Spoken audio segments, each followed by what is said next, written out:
โอเคเนาะกราบสวัสดีชาว YouTube และชาวทอมแอนจิลเซตทุกคนเนาะวันนี้จะมาเล่นให้เบิ่งคร่าวๆเนาะว่าเป็นอะไรก็เป็นเกมใหม่ที่หาเปิดตัวเมื่อวันที่20เนาะประมาณ 12 โมงกลางคืนนี่แหละอาจจะเข้ามาเล่นกันเลยสิเล่นเป็นหนูเอา เล่นง่ายดีนี่อย่างนี้ขณะนี้มีหนูจำนวนมากแนะนำให้เล่นแมวจะคู่ไงขึ้น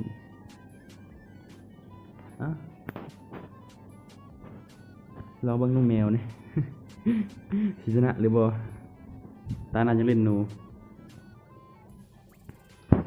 ใครที่อยากเล่นนำกับแอดมาได้ในสื่อนี่สายสมอน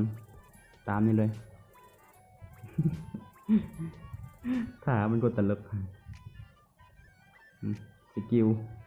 สุ่มได้มาเมื่อกี้มันเป็นยิงปืนมือไปจับหนูเนาะมาเดี๋ยวตาหน้าใช่มาลิ้นหนูให้เบิ่ง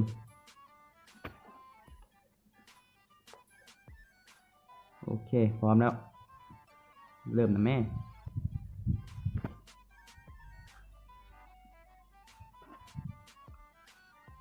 เกมนี้ก็เป็นสไตล์ Identity V เนาะเนาะเป็นสไตล์ Identity V ก็คือหนูก็คือมันอยากไปปั่นไฟนั่นแหละแต่ว่าเก็บซีดไปยัดเข้าหังให้ครบประมาณให้ครบ5 ก้อนเนาะอันนี้กับหนูกำลังเริ่มออกส่งงานออกสำรวจเราก็เบิ่งในแผนที่นี่เลยนี่โคตรอันล้ำหน้าเลยหนูนี่มีฮอตอันจรวดหนูมีฮอตเปิดวาร์ป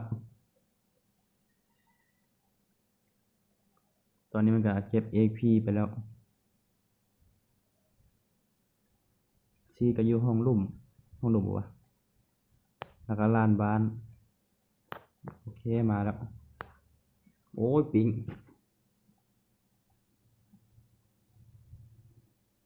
เจ็ดแปดนี่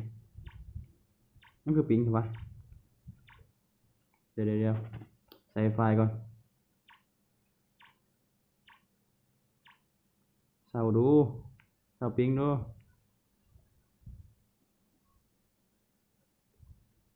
โอเคเศร้าแล้วเอา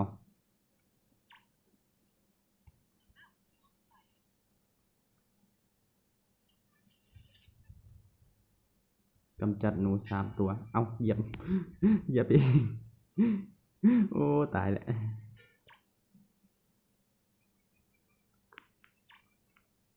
โอ้ยปิง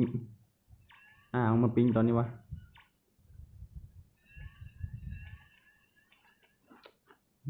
มีสีใบก็เยอะบ่นี่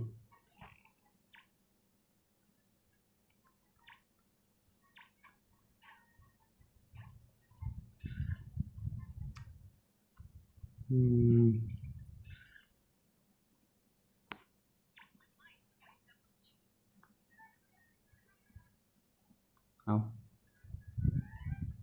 โอ้ย กระลิ่นบริโภคเนอะ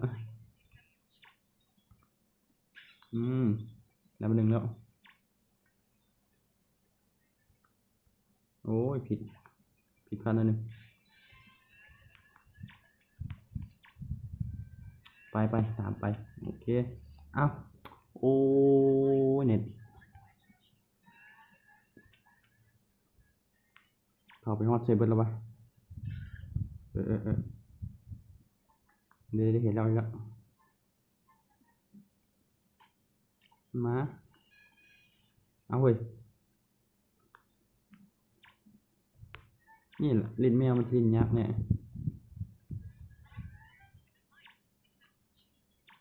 ไปฮอตเซแล้ววะตอนนี้มันกำลังดันชีดเขายิ่งเขาต้องไปขัดขวาง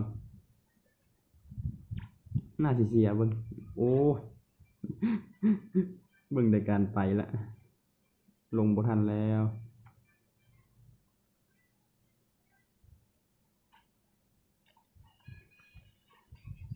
อ้เอาบ่ถืออีกอืม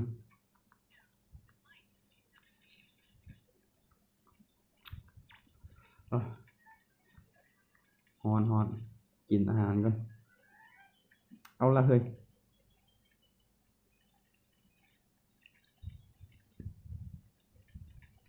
นี่ก่อนตีนนะมึงนี่โอ้เน็ตมาปิงยังวะปานลิ้นเชิบจีนเอาซื่อ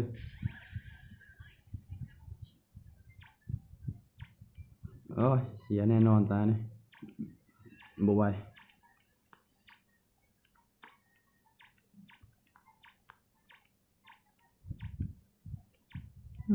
นี่เน็ต200พู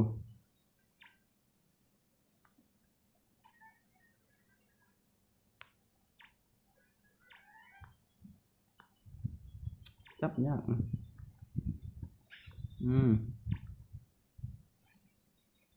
เอาให้มันสร้างโลกป้องกัน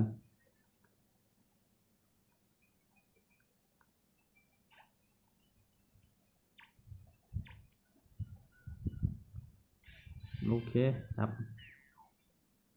ไปมัดไว้บัดนี้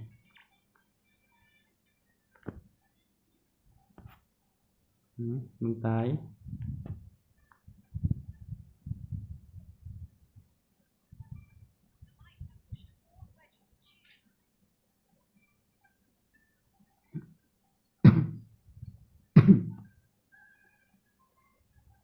พอเบิ่งนี่แหละเหลือที่อันเดียว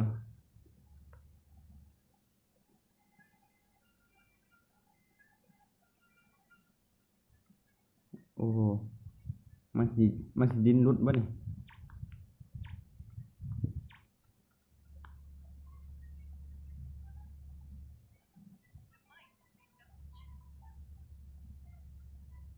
มันเก็บซีดมาแล้ว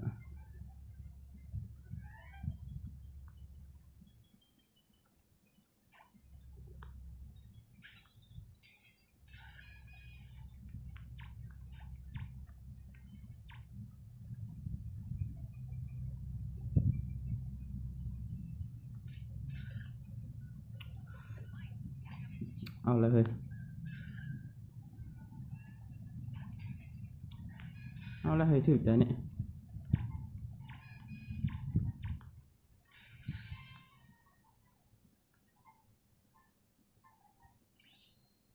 นี่หยังวะ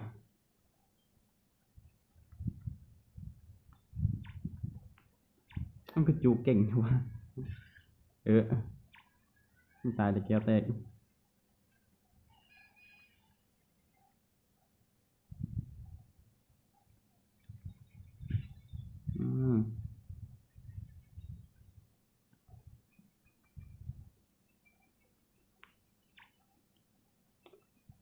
เอาเลยเฮ้ยเช็ด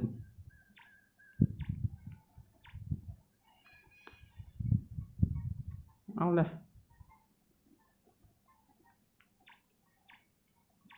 อย่ามันซีดอันหนึ่งมีอยู่บนนี่เอามาหลุดเลย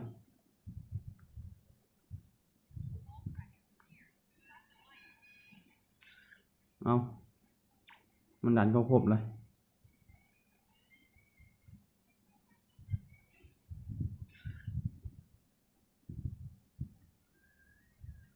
อัดประตู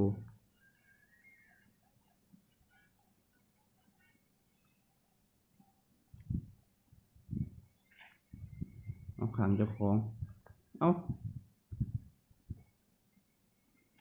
อันนู้นไปเสียเบิดวะ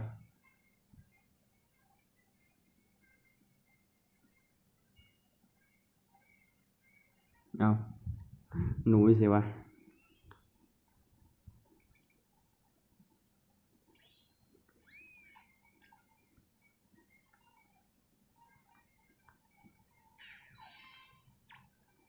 มัดไว้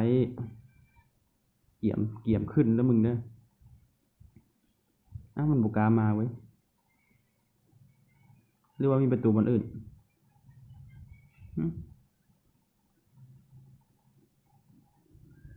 ประตูก็ยังบ่ถึกทำลาย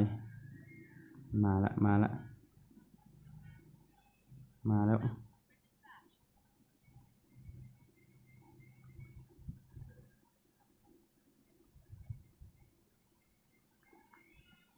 เอ้า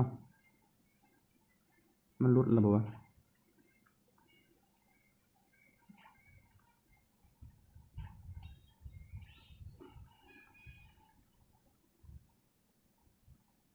เอ้าบัดนี้บ่กล้าเข้ามาชำวางคำทักเจ้าของ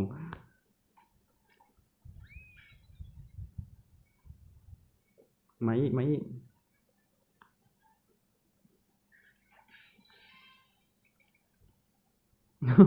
มีหยังมาจุอันนี้วะนั่น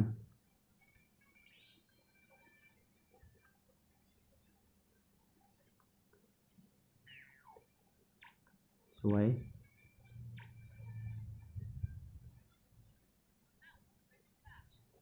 สวยมาอีกมาอีกเหลือหนึ่งนาทีเอ้าถือนี่เจ้าของอ้าวสนาดเสย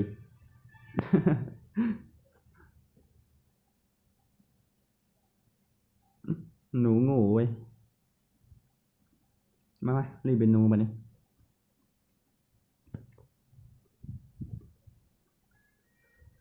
ก็เล่นฮอตเวล6มันจะนึงกันมาเล่นเป็นหนู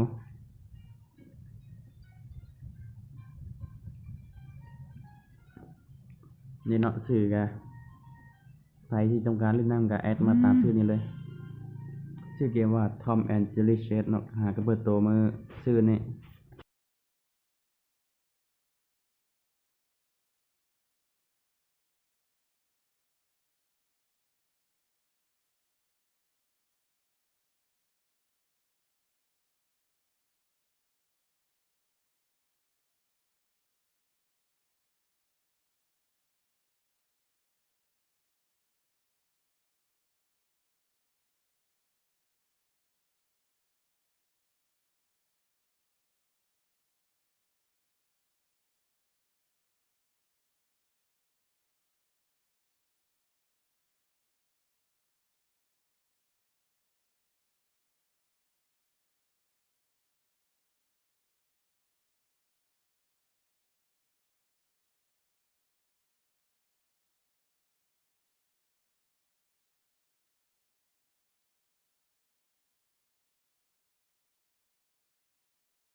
เนาะสำหรับคลิปนี้ขอตัวลาเพียงเท่านี้เนาะใครมักก็อย่าลืมคือสิบวีคนมักเนาะมีแต่ฝากกดไลค์กด Subscribe เพื่อเป็นกำลังใจในการให้คลิปให้เด้อ